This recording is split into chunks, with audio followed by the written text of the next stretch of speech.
بسم الله الرحمن الرحيم. الحمد لله الذي أنزل على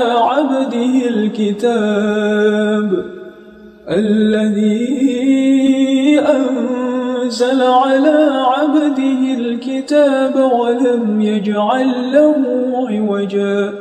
قيما لينذر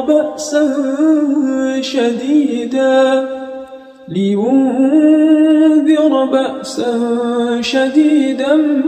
من لدنه ويبشر المؤمنين الذين يعملون الصالحات أن لهم أجرا حسنا ماكثين فيه أبدا وينذر الذين قالوا اتخذ الله ولدا ما لهم به من علم ولا لآبائهم كبرت كلمة تخرج من أفواههم إن يقولون إلا كذبا فلعلك باخع نفسك على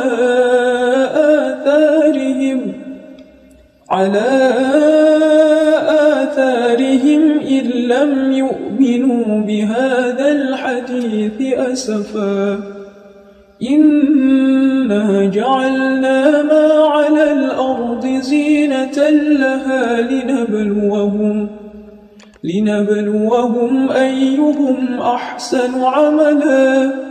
وإنا لجاعلون ما عليها صعيدا جرزا أم حسبت أن أصحاب الكهف والرقيم كانوا من آياتنا عجبا إذ أوى الفتية إلى الكهف فقالوا ربنا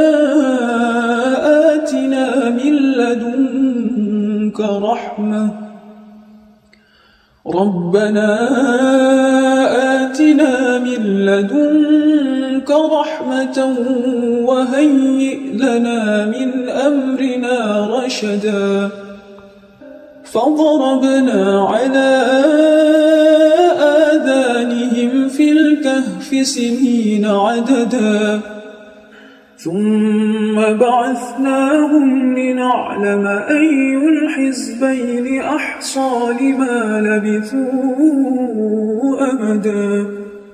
نحن نقص عليك نبأهم بالحق إنهم فتية آمنوا بربهم وزدناهم هدى وربطنا على قلوبهم إذ قاموا فقالوا ربنا رب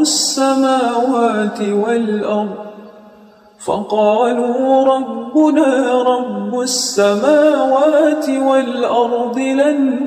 ندعو من دونه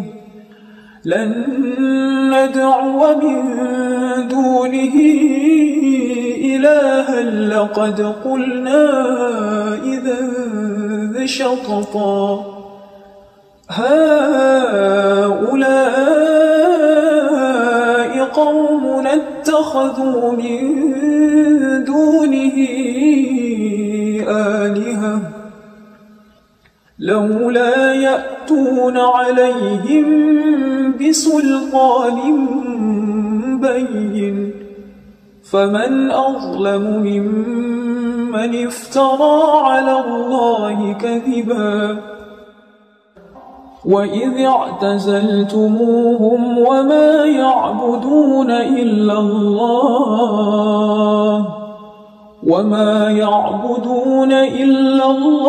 فأووا إلى الكهف ينشر لكم ربكم من رحمته ويهيئ لكم من أمركم رشدا فضربنا على آذانهم في الكهف سنين عددا ثم بعثناهم لنعلم أي الحزبين أحصى لما لبثوا أمدا نحن نقص عليك نبأهم بالحق إنهم فتية آمنوا بربهم وزدناهم هدى وربطنا على قلوبهم إذ قاموا فقالوا ربنا رب السماوات والأرض لن ندعو من دونه إلها لقد قلنا إذا شططا هؤلاء قوم اتخذوا من دونه آلهة لولا يأتون عليهم بسلطان بين فمن أظلم ممن افترى على الله كذبا وإذ اعتزلتموهم وما يعبدون إلا الله وما يعبدون إلا الله فأووا إلى الكهف ينشر لكم ربكم ينشر لكم ربكم من رحمته ويهيئ لكم من أمركم مرفقا وترى الشمس إذا طلعت تزاور عن كهفهم ذات اليمين وإذا غربت تقرضهم ذات الشمال وهم في فجوة منه ذلك من آيات الله من يهد الله فهو المهتد ومن يضلل فلن تجد له وليا مرشدا وتحسبهم أيقاظا وهم رقود ونقلبهم ذات اليمين وذات الشمال وكلبهم باسط ذراعيه بالوصيد لو اطلعت عليهم لوليت منهم فرارا ولملئت منهم رعبا وكذلك بعثناهم ليتساءلوا بينهم قال قائل منهم كم لبثتم قالوا لبثنا يوما أو بعض يوم قالوا ربكم أعلم بما لبثتم فابعثوا أحدكم بورقكم هذه إلى المدينة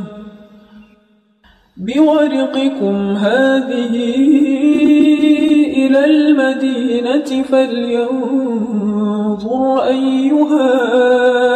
أزكى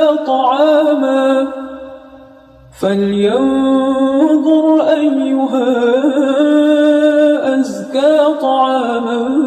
فليأتكم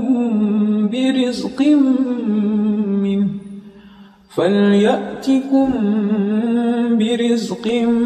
منه وليتلطف ولا يشعرن بكم أحدا إنهم إن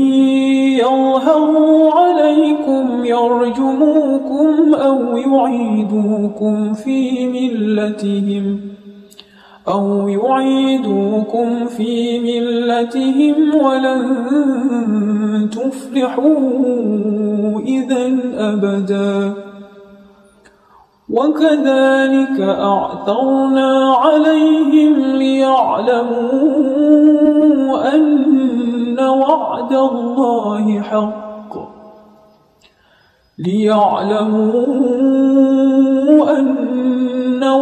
الله حق وأن الساعة لا ريب فيها إذ يتنازعون بينهم أمرهم فقالوا ابنوا عليهم بنيانا ربهم أعلم بهم قال الذين غلبوا على أمرهم لنتخذن عليهم مسجدا سيقولون 3 رابعهم كلبهم ويقولون 5 سادسهم كلبهم رجما بالغيب ويقولون 7 وثامنهم كلبهم قل ربي أعلم بعدتهم ما يعلمهم إلا قليل فلا تمار فيهم إلا مراء ظاهرا ولا تستفت فيهم منهم أحدا ولا تقولن لشيء إني فاعل ذلك غدا إلا أن يشاء الله واذكر ربك إذا نسيت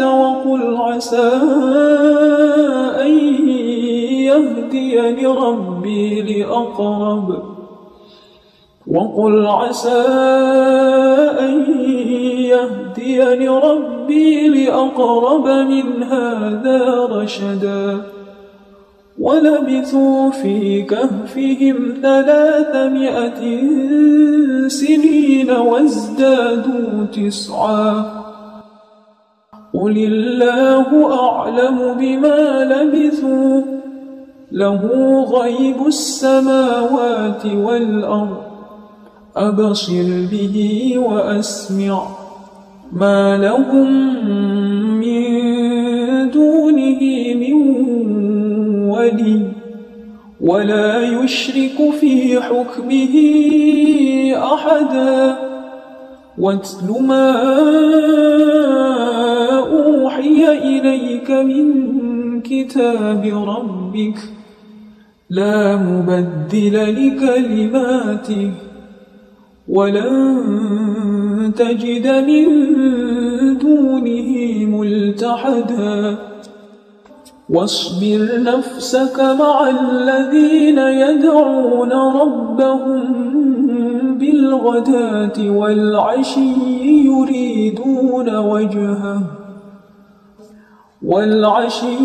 يريدون وجهه ولا تعد عيناك عنهم تريد زينة الحياة الدنيا ولا تطع من أغفلنا قلبه عن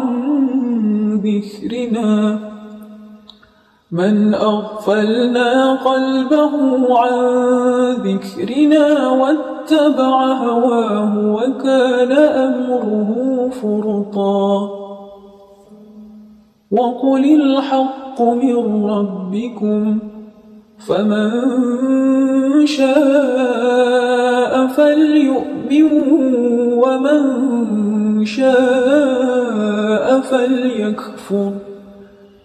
إنا أعتدنا للظالمين نارا أحاط بهم سرادقها وإن يستغيثوا يغاثوا بماء كالمهل يشوي الوجوه بئس الشراب وساءت مرتفقا إن الذين آمنوا وعملوا الصالحات إنا لا نضيع أجر من أحسن عملا أولئك لهم جنات عدن تجري من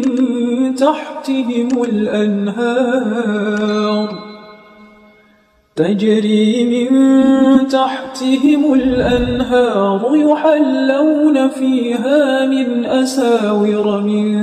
ذهب ويلبسون ثيابا خضرا من سندس وإستبرق متكئين فيها على الأرائك نعم الثواب وحسنت مرتفقا واضرب لهم مثلا رجلين جعلنا لأحدهما جنتين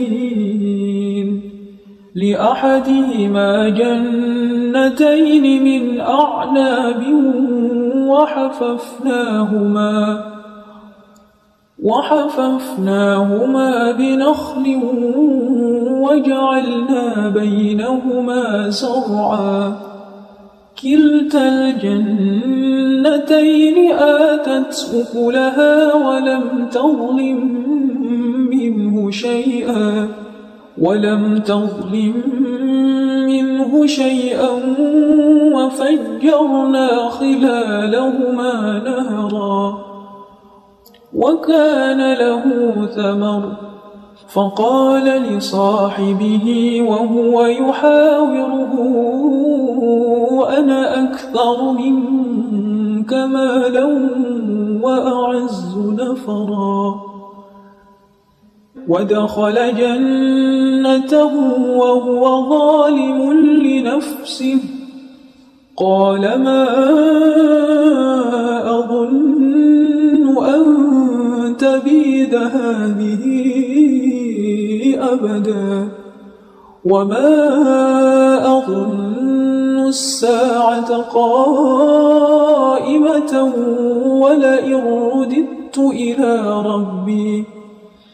ولئن رددت إلى ربي لأجدن خيرا منها منقلبا قال له صاحبه وهو يحاوره أكفرت بالذي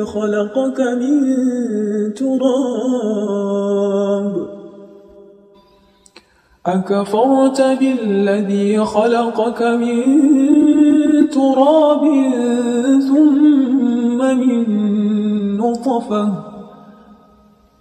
ثم من نطفة ثم سواك رجلا لكن هو الله ربي ولا أشرك بربي أحدا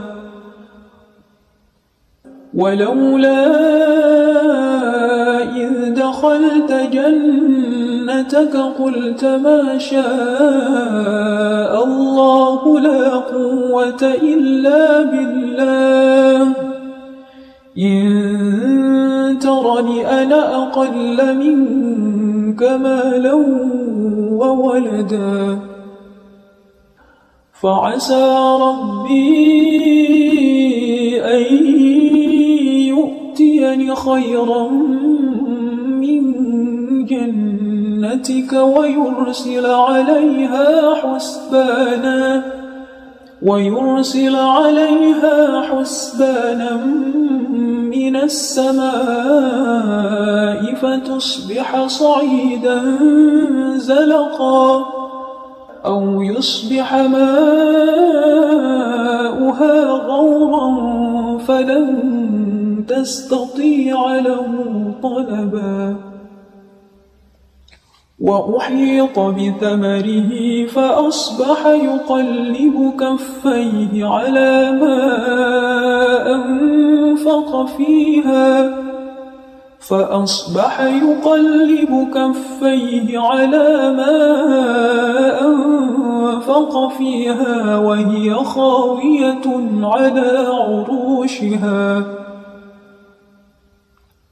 وهي خاوية على عروشها ويقول يا ليتني لم أشرك بربي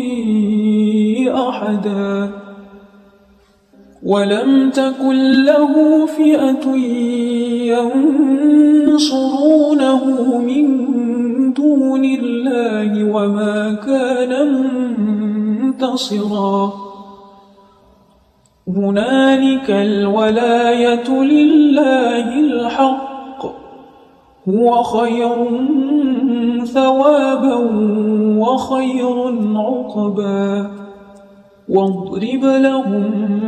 مثل الحياة الدنيا كماء أنزلناه من السماء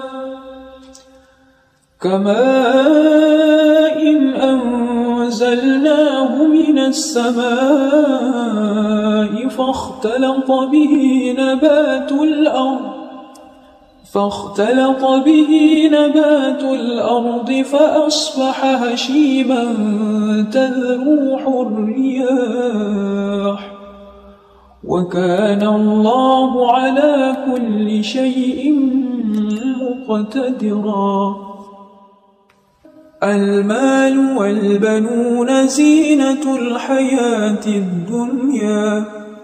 والباقيات الصالحات خير عند ربك ثوابا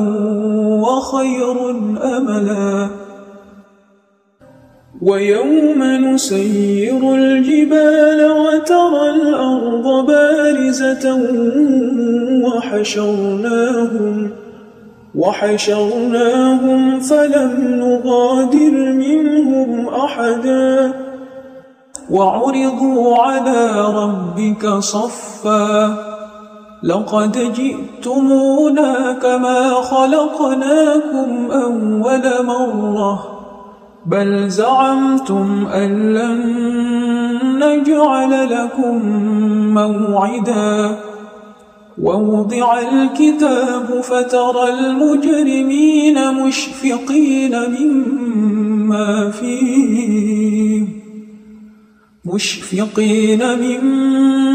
فيه ويقولون يا ويلتنا ما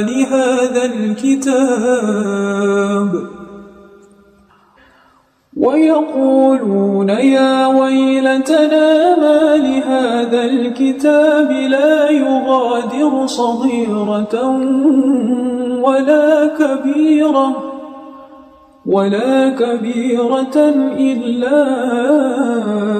أحصاها ووجدوا ما عملوا حاضرا ولا يظلم ربك أحدا. وإذ قلنا للملائكة اسجدوا لآدم فسجدوا إلا إبليس كان من الجن ففسق عن أمر ربه أفتتخذونه وذريته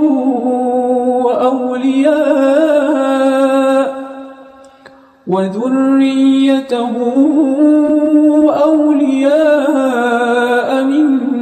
دوني وهم لكم عدو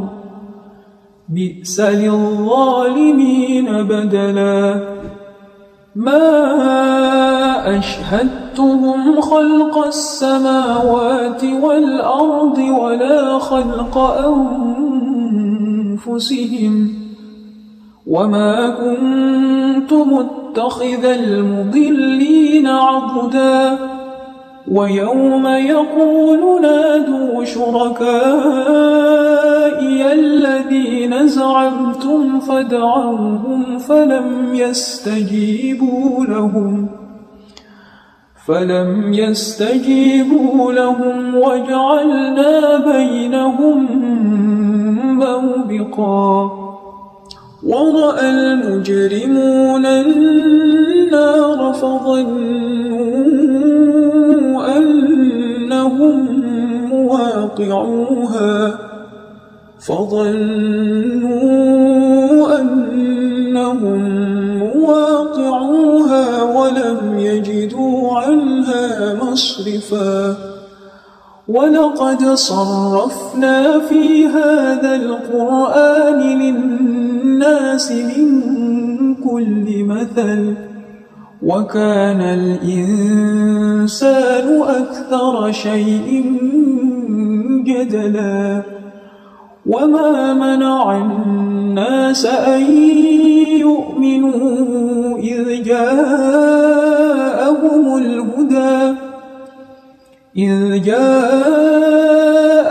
الهدى ويستغفروا ربهم إلا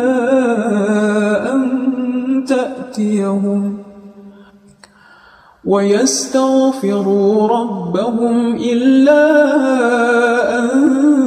تأتيهم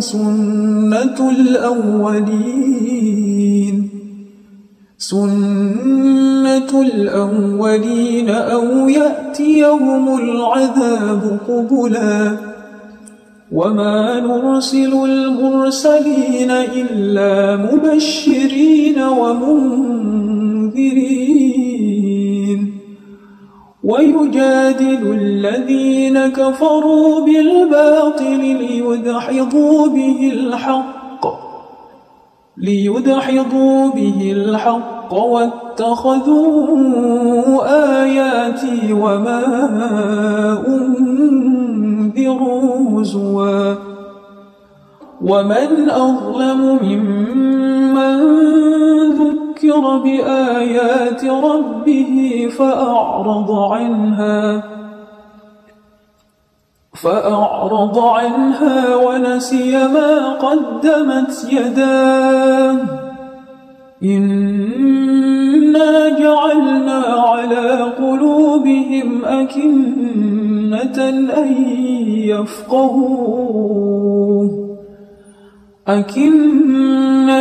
أن يفقهوه وفي آذانهم وقرا وإن تدعهم إلى الهدى فلن يهتدوا إذا أبدا وربك الغفور ذو الرحمة لو يؤاخذهم بما كسبوا لعجل لهم العذاب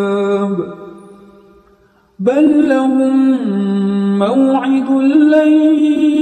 يجدوا من دونه موئلا وتلك القرى أهلكناهم لما ظلموا وجعلنا لمهلكهم موعدا وإذ قال موسى لفتاه لا أبرح حتى أبلغ مجمع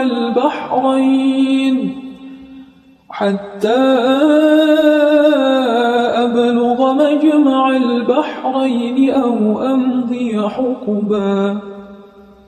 فلما بلغا مجمع بينهما نسيا حوتهما فاتخذ سبيله في البحر سربا فلما جاوزا قال لفتاه آتنا غداءنا لقد لقينا من سفرنا هذا نصبا قال أرأيت إذ أوينا إلى الصخرة فإني نسيت الحوت وما أنسانيه إلا الشيطان أن أذكره واتخذ سبيله في البحر عجبا قال ذلك ما كنا نبغي فارتدا على آثارهما قصصا فوجدا عبدا من عبادنا آتيناه رحمة من عندنا وعلمناه من لدنا علما قال له موسى هل أتبعك على أن تعلمني مما علمت رشدا قال إنك لن تستطيع معي صبرا وكيف تصبر على ما لم تحط به خبرا قال ستجدني إن شاء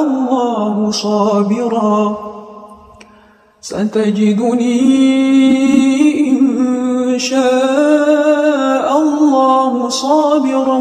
ولا أعصي لك أمرا قال فإن اتبعتني فلا تسألني عن شيء حتى أحدث لك منه ذكرا فانطلقا حتى إذا ركبا في السفينة خرقها قال أخرقتها لتغرق أهلها لقد جئت شيئا إمرا قال ألم أقل إنك لن تستطيع معي صبرا قال لا تؤاخذني بما نسيت ولا ترهقني من أمري عسرا فانطلقا حتى إذا لقيا غلاما فقتله قال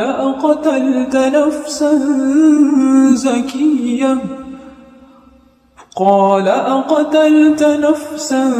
زكية بغير نفس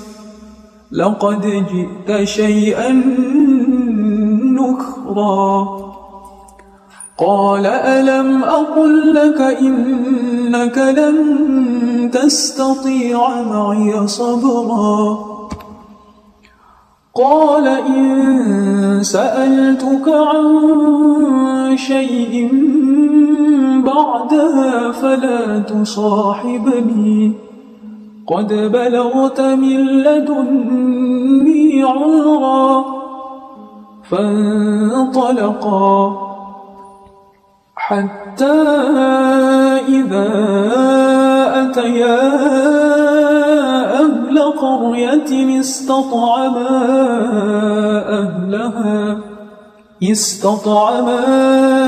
أهلها فأبوا أن يضيفوهما فوجدا فيها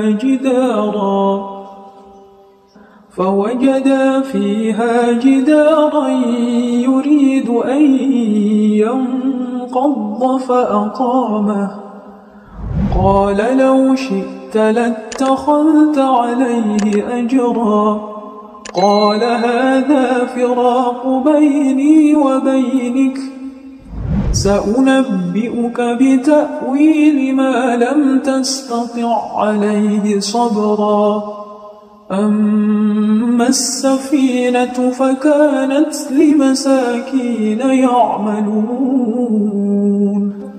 فكانت لمساكين يعملون في البحر فأردت أن أعيبها وكان وراءهم ملك يأخذ كل سفينة غصبا وأما الغلام فكان أبواه مؤمنين فخشينا أن يرهقهما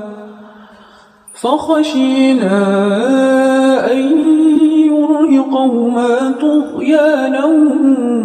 وكفرا فأردنا أن يبدلهما ربهما خيرا منه زكاة وأقرب رحما وأما الجدار فكان لغلامين يتيمين في المدينة وكان تحته كنز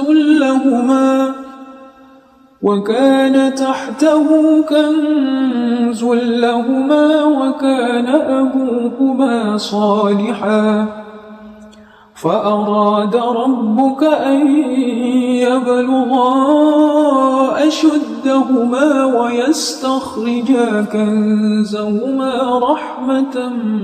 من ربك وما فعلته عن أمري ذلك تأويل ما لم تسطع عليه صبرا ويسألونك عن ذي القرنين قل سأتلو عليكم منه ذكرا إنا مكنا له في الأرض وآتيناه من كل شيء سببا فأتبع سببا حتى إذا بلغ مغرب الشمس وجدها تغرب في عين حمئة ووجد عندها قوما قلنا يا ذا القرنين إما أن تعذب وإما أن تتخذ فيهم حسنا قال أما من ظلم فسوف نعذبه ثم يرد إلى ربه فيعذبه عذابا نكرا وأما من آمن وعمل صالحا فله جزاء الحسنى وسنقول له من أمرنا يسرا ثم أتبع سببا حتى إذا بلغ مطلع الشمس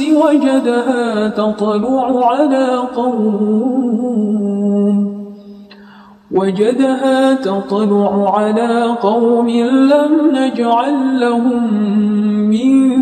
دونها سترا كذلك وقد أحطنا بما لديه خبرا ثم أتبع سببا حتى إذا بلغ بين السدين وجد من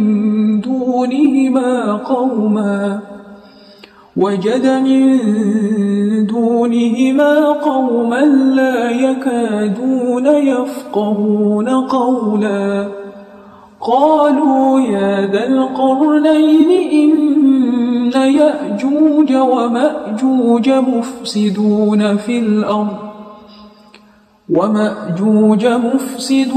في الأرض فهل نجعل لك خرجا على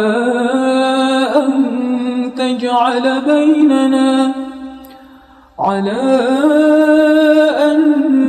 تجعل بيننا وبينهم سدا قال ما مكني فيه ربي خير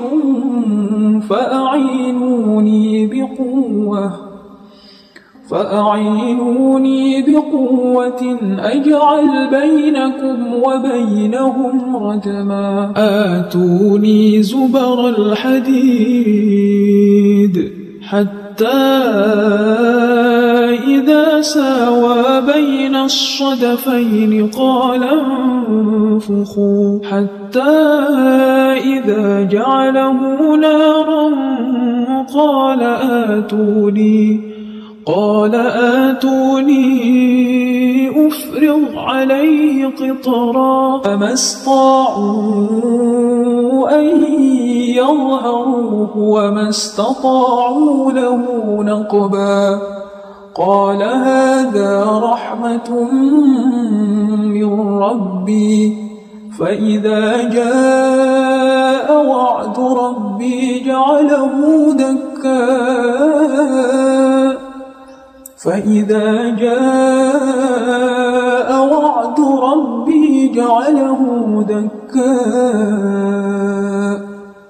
وكان وعد ربي حقا وتركنا بعضهم يومئذ يموج في بعض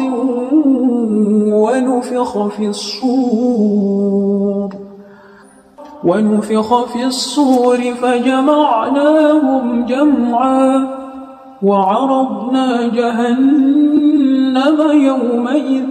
للكافرين عرضا الذين كانت أعينهم في غطاء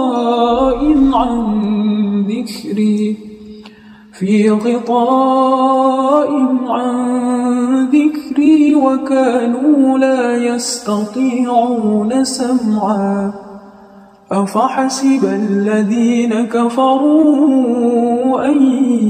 يتخذوا عبادي من دوني أولياء إنا وأعتدنا جهنم للكافرين نزلا قل هل ننبئكم بالأخسرين أعمالا الذين ضل سعيهم في الحياة الدنيا وهم يحسبون أنهم يحسنون صنعا أولئك الذين كفروا بآيات ربهم ولقائه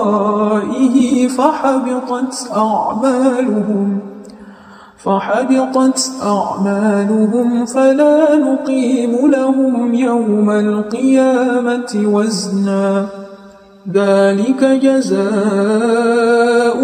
جهنم بما كفروا واتخذوا آياتي ورسلي هزوا إن الذين آمنوا وعملوا الصالحات كانت لهم جنات الفردوس نزلا خالدين فيها لا يبغون عنها حولا قل لو كان البحر مدادا لكلمات ربي لنفد البحر قبل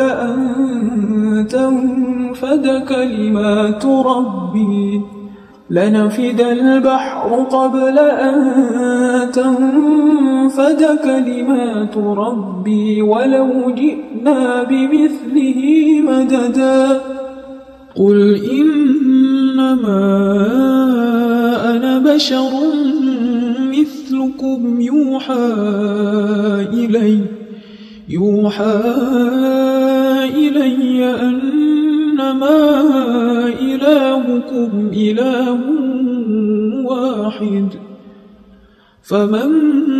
كان يرجو لقاء ربه فليعمل عملا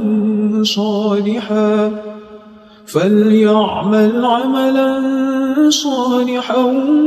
ولا يشرك بعبادة ربه أحدا.